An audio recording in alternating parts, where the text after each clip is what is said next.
So Jordan Peterson went on Piers Morgan's show and had a lot to say. They discussed several different things, but there's one thing that stood out that had the internet kind of peaking or whatever. And there's a lot of people laughing at him for this particular scene. I've got to wrap it up. I don't want to, but I have to. I want to ask you just quickly, the film director Olivia Wilde has a new movie out, which she says is based on you, this insane man, this pseudo-intellectual hero to the incel community. Incel being these weirdo loner men who are despicable in many ways. Is that you? Are you the intellectual hero to these people? Sure. Why not? People have been after me for a long time because I've been speaking to disaffected young men. What a terrible thing to do that is.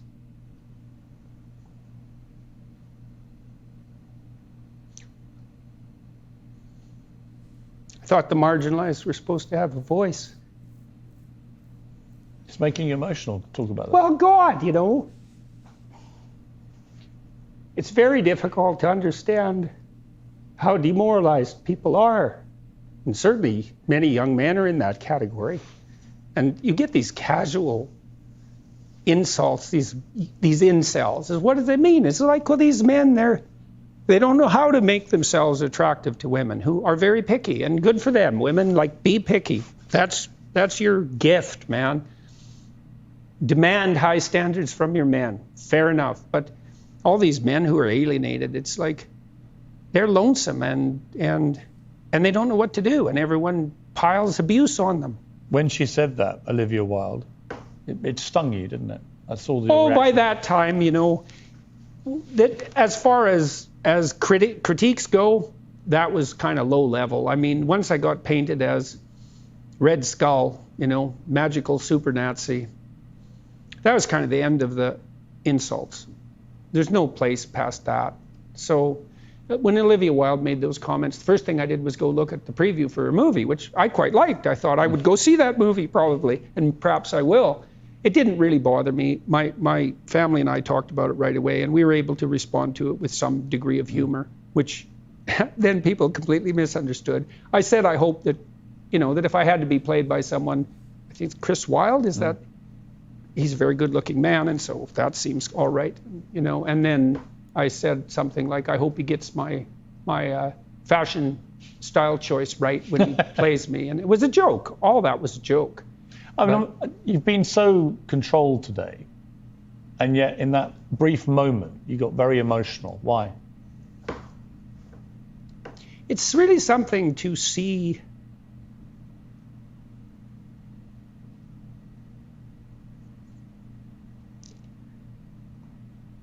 constantly how many people are dying for lack of an encouraging word.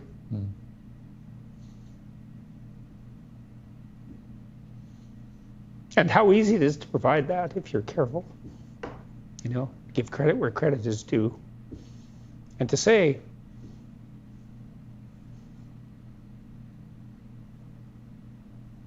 you're a net force for good if you want to be.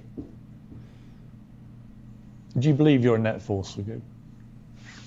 Net, yes. In all the details, probably not. No one's perfect.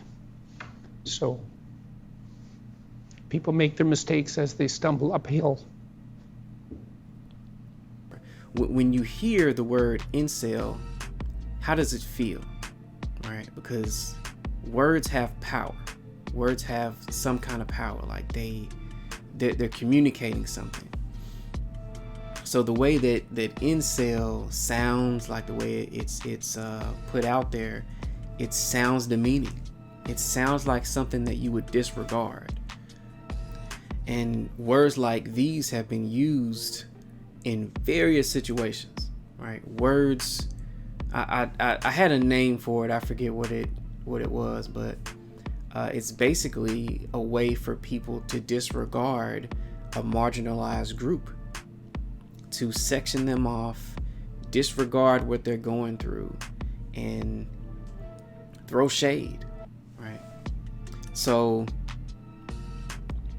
at a minimum, we need to be careful about that. We need to be careful about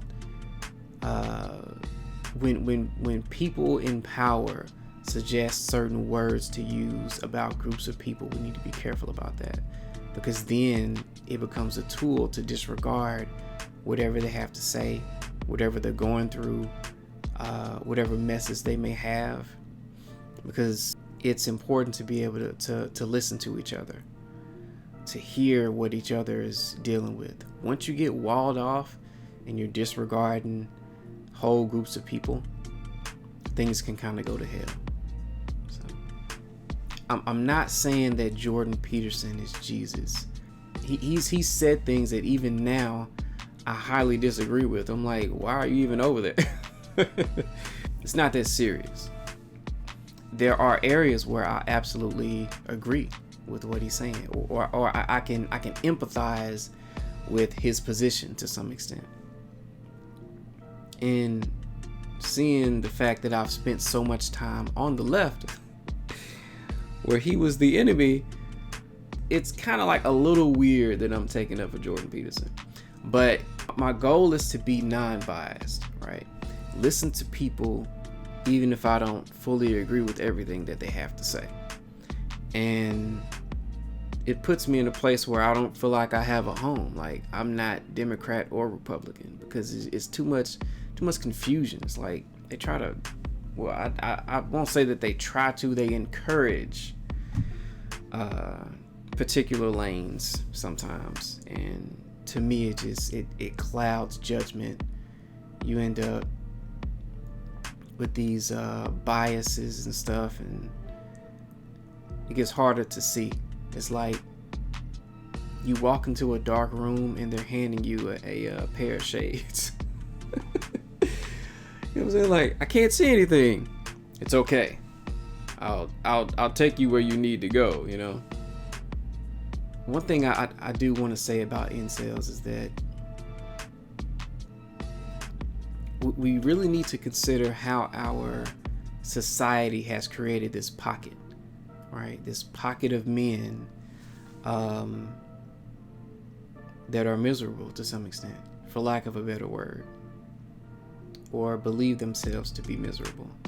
I don't want to say that they are.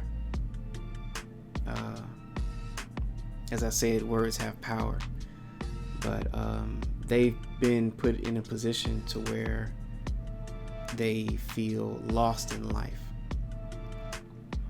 They're not getting the results that they want. And somehow our society has created this pocket. And there's plenty of blame to go around as far as what I can tell. Oftentimes, we're going to want to look at certain groups or the other side, but sometimes the other side may have reacted to something that you did. Right? Like that you did when you didn't pay attention to how they felt. Now they're reacting, and also now you're reacting to them, and it just kind of spirals from there. So just knowing everything that I know about men that go through stuff, like throughout my life, things that I've been through, other men and women, it bothers me that the divide has gotten to this point. If you are in the category of a man that people would consider to be an incel, the greatest, or a basically incel or MGTOW, the greatest advice I could say is just, as this meme I've seen says, disappear, get strong, come back, rule the world. Not literally rule the world, but rule your life. Make better decisions about who you deal with. Value people that value you. Don't worry about women that don't see value in you. You value people that value you. Best thing I can say. If you're going through something on a high level, I mean,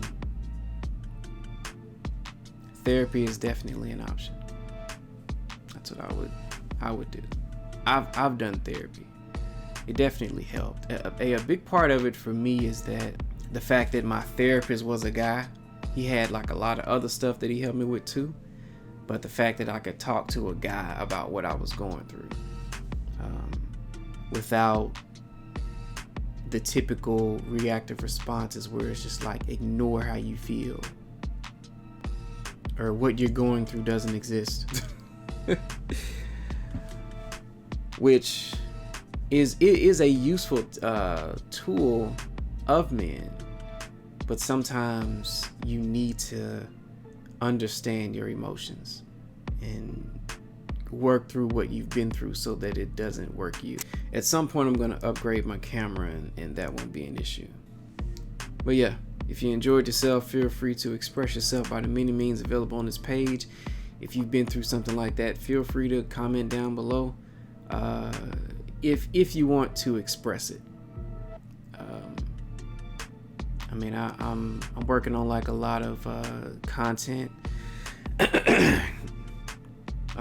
Reaction videos, of course, but also long form content.